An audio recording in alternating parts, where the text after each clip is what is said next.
Good morning प्यारे बच्चों, मैं हूं आपकी एजुकेटर पूर्णिमा और हम करेंगे वर्कशीट नंबर 59। सब्जेक्ट है आपका सामाजिक विज्ञान, कक्षा है 10वीं और डेट है 28 नवंबर। डेवलपमेंट हम लोग रिवीजन कर रहे हैं। तो रिवीजन में डेवलपमेंट होता क्या है? विकास होता है एक तरह से। ग्रोथ होना और डेवलपमेंट होना दो चीज़ें अलग अलग है। ग्रोथ में तो ये है कि भाई ठीक है, आपका जीडीपी ग्रो कर रहा है, यानी कि 8% ग्रो कर रहा है, 10% ग्रो कर रहा है, लेकिन डेवलपमेंट एक्चुअली लोगों का डेवलपमेंट होता है। तो यहाँ पे देखिए, why has Kerala low infant mortality rate. तो पहली बात तो इन्फेंट मोर्टिलिटी रेट होता क्या है? जब वुमेन बच्चे को जन्म देती है तो ये मापा जाता है कि 1000 लाइव बर्थ पे कितने बच्चों की डेथ हो जाती है। ठीक है, तो केरला में ये बहुत कम है। तो वो यही पूछ रहा है कि ऐसा क्यों है?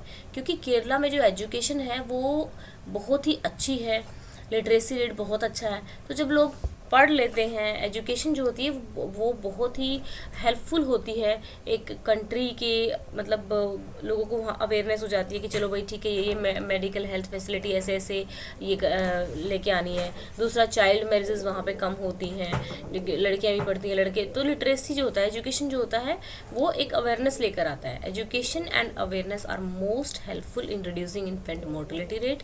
Kerala has a higher literacy rate and better health services due to which there is a low infant mortality rate. ठीक है, नेक्स्ट है, जैसे कि मैं आपको कहती हूँ, आपको क्या करना है, पहले अपना एनसीईआरटी में से एक बार ये चैप्टर रीड कर लेना है। थोड़ा सा ये चैप्टर हम ऑलरेडी पढ़ चुके हैं। तो अब यहाँ पे देखिए, whether it is right way to calculate development on the basis of average income. क्या ये राइट तरीका है डेवलपमेंट को कैलकुलेट करने का बेसिस ऑफ एवरेज इनकम? नहीं, बिल्कुल भी नहीं। क्यों? यहाँ पे देखो, आप मान लो एक बंदा कमाता है 10,000 रुपये, ठीक है, एक बंदा कमाता है 500 रुपये। ओके, और तो यहाँ पे हमारा कितना हो गया? 10,500 हो गया ये दोनों का। तो दोनों बंदों की एवरेज कितनी निकली, कमाने में कितनी निकली? ठीक है, तो दो बंदों की जो अप्रोक्स जो आपकी इनकम निकली वो निकली 5,000। लेकिन 5,000 दोनों 5,000 नहीं कमाते ना, एक 500 कमा रहा है एक। तो एवरेज में क्या होता है, एक्चुअल इनकम हमें इंसान की नहीं पता लग पाती। ठीक है, कि भाई एक्चुअल गरीबी कितनी है। वो तो बस एक बंदा जो है, मतलब जो इसमें देश के अमीर लोग जो होते हैं, उससे ये थोड़ा सा गड़बड़ हो जाता है। No, it is not the right way to calculate development on the basis of average income, because the average income does not make an accurate estimate of income of every person, right? Right, whether the statement given below is true or false. Coal is an example of non renewable resource.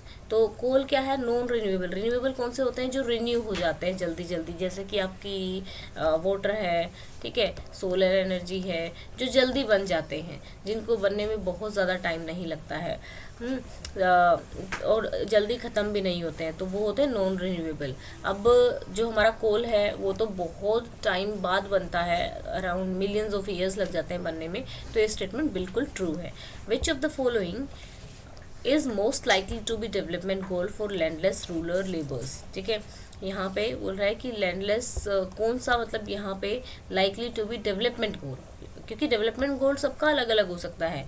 ठीक है, तो high literacy rate, highest support price, settle the children above raise wages. जो यहाँ पे landless, उनके पास तो land तो है नहीं, ठीक है, तो उनको सपोर्ट प्राइस से तो कुछ मिलने वाला नहीं है। ठीक है, लिटरेसी रेट कि भाई वो तो अपना फार्मर हैं, तो अब तो लेबरर बन चुके हैं, तो उनके लिए रेज्ड वेजेस ही डेवलपमेंट हो सकता है कि भाई उनके जो वेज है वो बढ़ जाए तो उनको फ़ायदा होगा।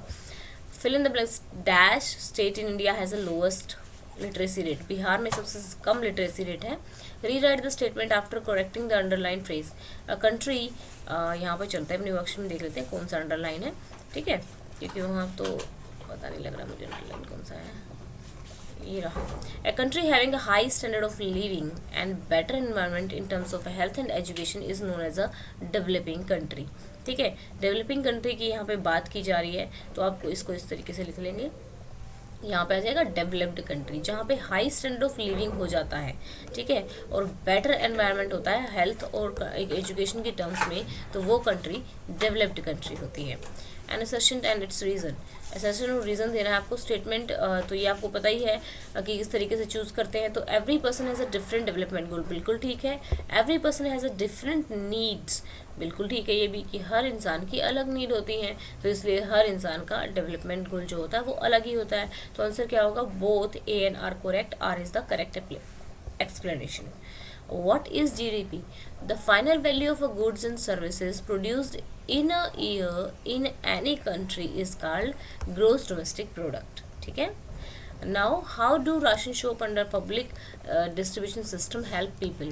Under public distribution system, food, grains, and various other essential commodities are made up available to people through the ration shop at cheap and reasonable prices. ठीक है, यहाँ पे जो होता है बहुत ही सस्ते दामों में लोगों को चीज़ें प्रोवाइड की जाती हैं, तो ये एक तरह से पॉवर्टी को दूर करने में भी हेल्प करती है, तो एक तरह से प्रोवाइड करती है इस तरीके से। ठीक है, आप लिख सकते हो it also helps to reduce the poverty. Which organisation publish the human development report? The human development report is published by UNDP, United Nation development programme.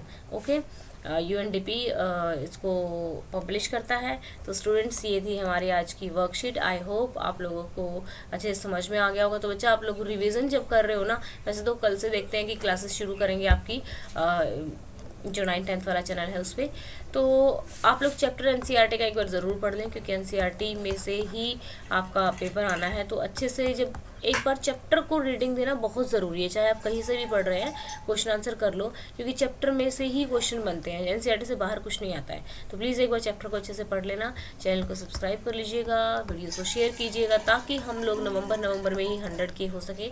Thank you, have a nice day, may God bless you.